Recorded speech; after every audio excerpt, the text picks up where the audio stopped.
I don't like to put negative things out there, but is there something that feels weird about this space trip with Katy Perry and the other women going? Or is it just me? Something feels weird about it, right? So they went to space for 11 minutes. But the astronauts that just recently got brought back by the Dragon capsule, they were stuck up in space for, 8 months? Make it make sense. People will believe anything. Did y'all really think that nothing happened with this event? Do you think they were really just going to space? It is the highest high, and it is surrender. The highest high? Surely she's not talking about space, right? Because we've gone much allegedly farther. Surrender? What were they surrendering to? Buckle your seatbelts because we're going to space too. The space that they went to. Just wait. Did you know that last night the whole world collectively had the same exact thought pattern? I don't know why, but I have a feeling this is not going to end well. I have a bad feeling about this one. Why do I have a bad feeling about this? What if this does not go as planned? But it did. I have a bad feeling about this. 75% chance the rocket is no more. I don't know why, but I'm getting Challenger 2.0 vibes. And thinking about it might make it happen. That's the trippy part. Do you think that everybody was collectively wrong at the same time and that everyone's intuition was wrong? Or perhaps they were meeting some spiritual entity in the sky, so ominous to the point where they had to kiss the ground where they returned. Let's start here. We all know what the rocket is shaped like. Lesson 1, all dark ritual magic has to do with that same kind of function as the rocket was looking. Think of the Red Hot Chili Peppers album. Sugar, magic, yeah, I skipped 2 words. It is the highest high, and it is surrender to the unknown, trust, and this whole journey is not just about going to space. Surrendering to the unknown, not just about going to space. I guarantee you that they met some entity they had been worshiping for a long time. And maybe through the ritual and all the things and all the pieces coming together, that entity was able to manifest physically. And maybe, just maybe, this manifestation was actually felt on Earth as a 5.6 earthquake in California. Yep, just not too long after the landing. There's not one thing on this Earth that's random. The design and the shape, the words used, even the natural disasters. Let's be real. Most of us knew something was off from the start. The moment they picked 6 astronauts, it already felt more like a symbolic performance than a scientific mission. That number isn't random. In a lot of old traditions and secret societies, numbers like 6 show up again and again. It's almost like they're trying to send a message, but not to the public, to each other. But here's the real kicker. In all these decades of so-called space travel, they've never once shown us a full video from inside the rocket as it takes off. Not once. And you'd think that would be the easiest way to prove to the world it's all legit. A simple camera inside, showing the astronauts, the controls, the window, watching the Earth drop away as they launch. But no. What do we get instead? Distant, shaky footage from miles away, every single time. Meanwhile, the videos they do show of astronauts floating in space, it's the same fake stuff we've seen on the news for years. Glitches in the background, people yanked by invisible wires, bad green screen effects. It doesn't look like outer space. It looks like a movie set. And think about this. If they could talk to President Nixon live from the moon in 1969, then they definitely could have had cameras running inside those rockets back then, and especially now. But nope, we never see it. We only see them walk in, and later walk out. The entire middle, the part that matters most, is just gone. Hidden. We've got the tech, GoPros, live streaming, 360-degree cameras. They put cameras on birds, on sharks, in volcanoes. And you're telling me they can't put one inside a rocket? Please. Even on a regular airplane at 36,000 feet, your ears pop. So what happens at 100,000 feet or higher? The body goes through serious stress. But in their videos, everyone looks calm, perfect, untouched, like they're just on a Sunday drive. It's all too clean, too staged, too perfect. That's not science. It's a ritual. A performance dressed up in spacesuits designed to impress the public and keep us asking fewer questions. And if you pay attention, the symbols, the numbers, the timing, they all line up like a ceremony. We're not watching exploration. We're watching illusion. So don't just accept it. Ask why. Ask what they're not showing you. And most importantly, use your brain.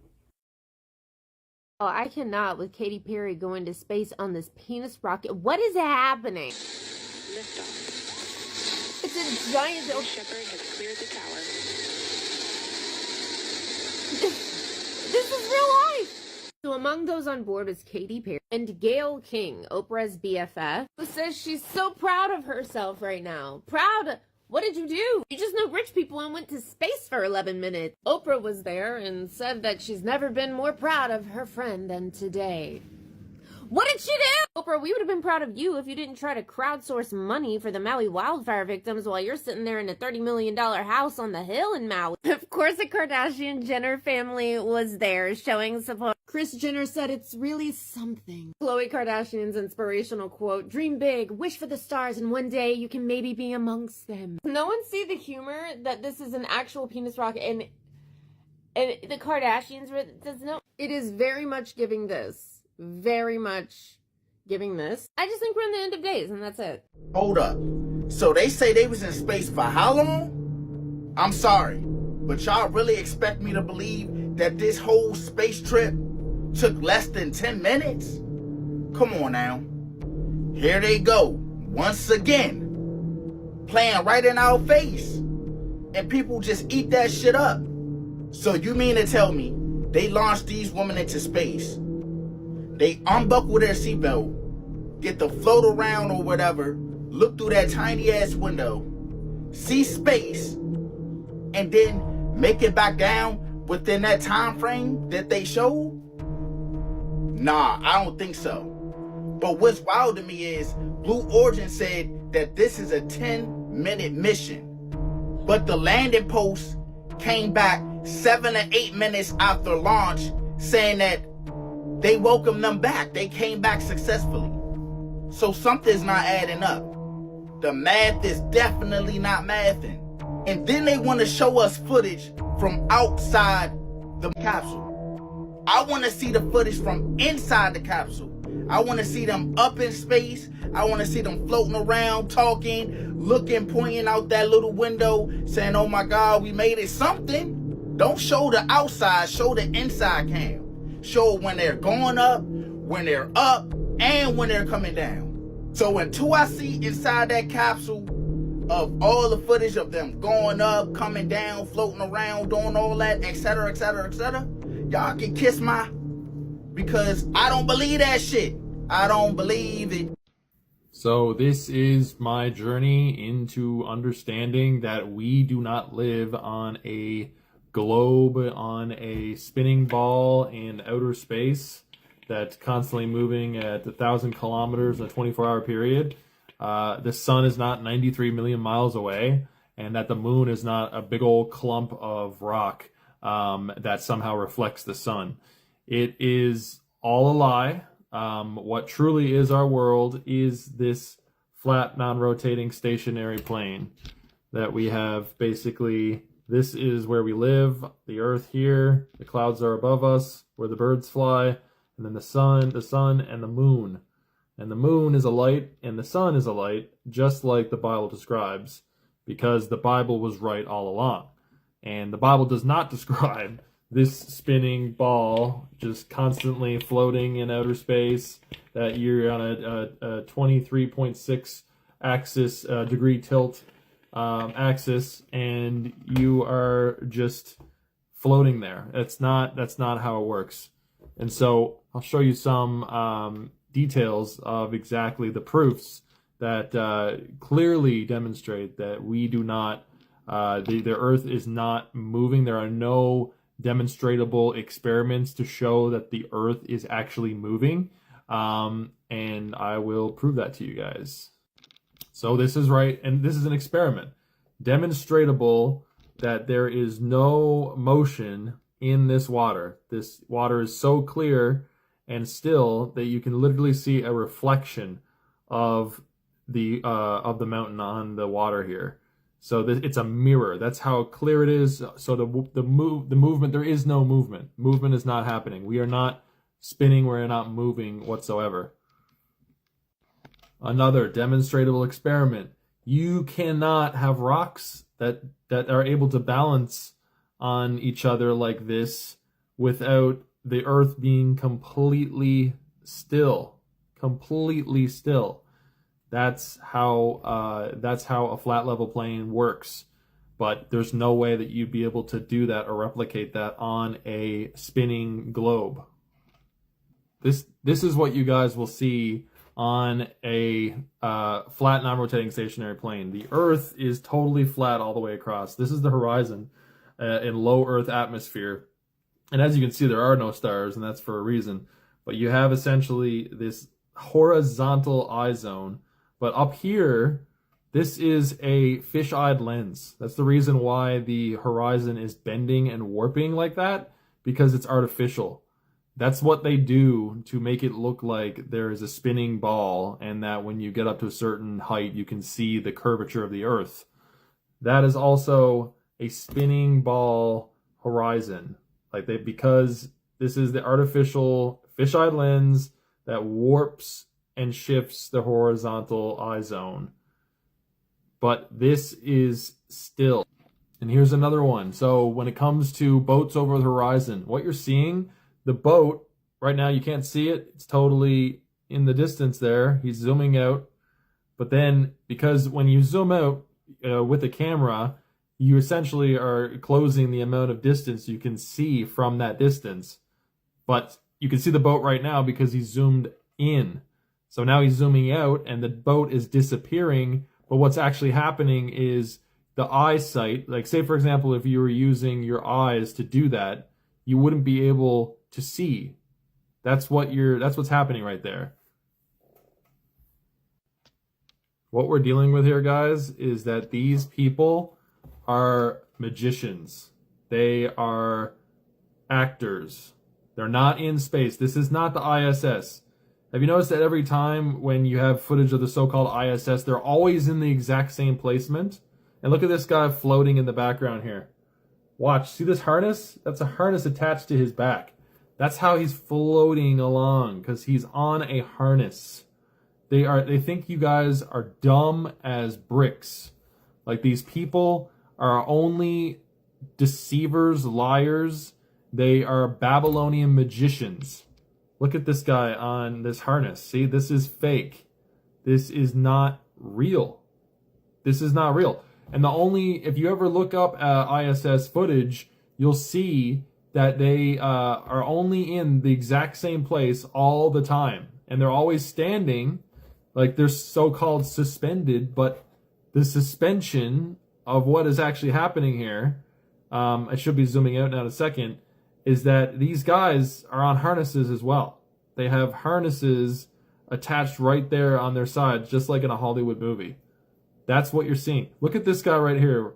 He's about to grab at something on his left. Let me see here if they're going to show it. Okay, well, yeah, I got that guy floating in the background, obviously, as well. Oh, they're just replaying it over that. Never mind. I'll just leave this clip the way it is. But essentially, this guy, like I said, he's floating on this harness, and it is all Hollywood trickery. Like, they have that capability. Here we go. This is it, actually.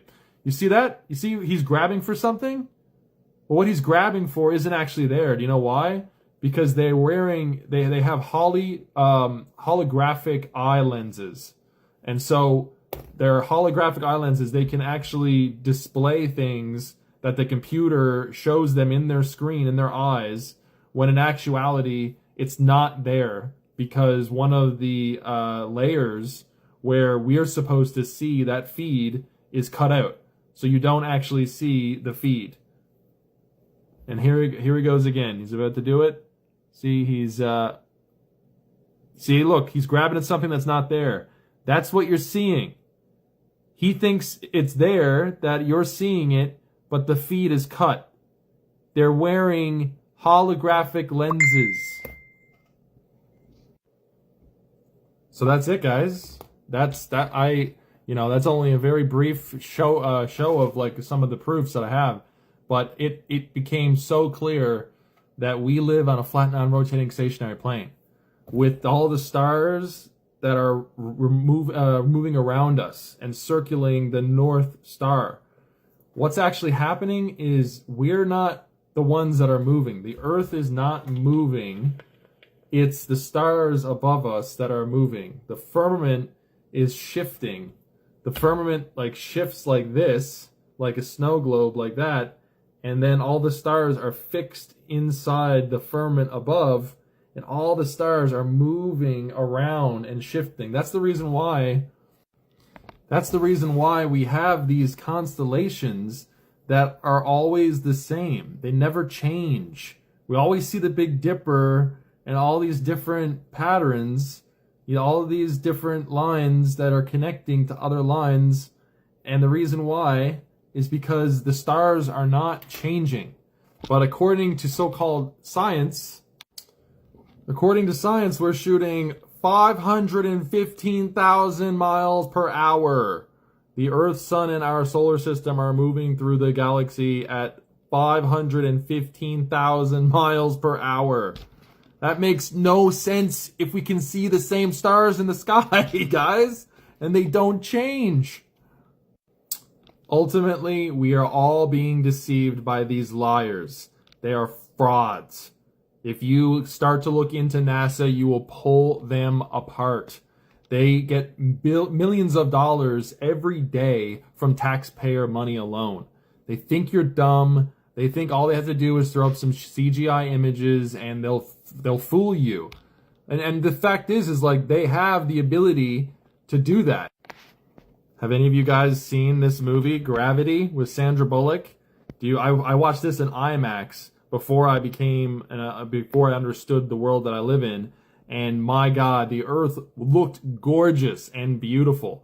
It is a really cool thing to think that space is real and that we can travel to distant worlds and go off into Mars like Elon Musk is supposedly doing, even though he's come out and said that. What was going through your mind? How amazed were you to see your roadster up there with Starman just cruising along with the blue planet? And how long will we be getting live views, do you think, from the car? Well, I think it looks so ridiculous and impossible. And you can tell it's real because it looks so fake. The flat Earth map dates back over 1,000 years. This map is credited to being created by a Persian astronomer. His name was Al-Biruni, and he lived between 973 AD to 1048 AD. It's the official map of the United Nations and also the United States Geological Survey. It used to be present in many places before the creation of NASA and the Antarctic Treaty in 1959. Here you see it with Admiral Byrd. This map has been restored by Dmitry from Russia with suggestions of mine, Eddie Alenkar. Known by my YouTube channel Flat Earth Banjo, I asked Dmitry to include the Bermuda Triangle and Point Nemo, a place deep in the Pacific where NASA buries rockets. Then Robert Tozzi, a professional mapmaker, came along and enhanced the map even more.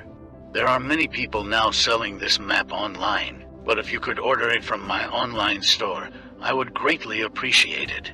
Visit my online store now and order one of the items. I humbly thank you.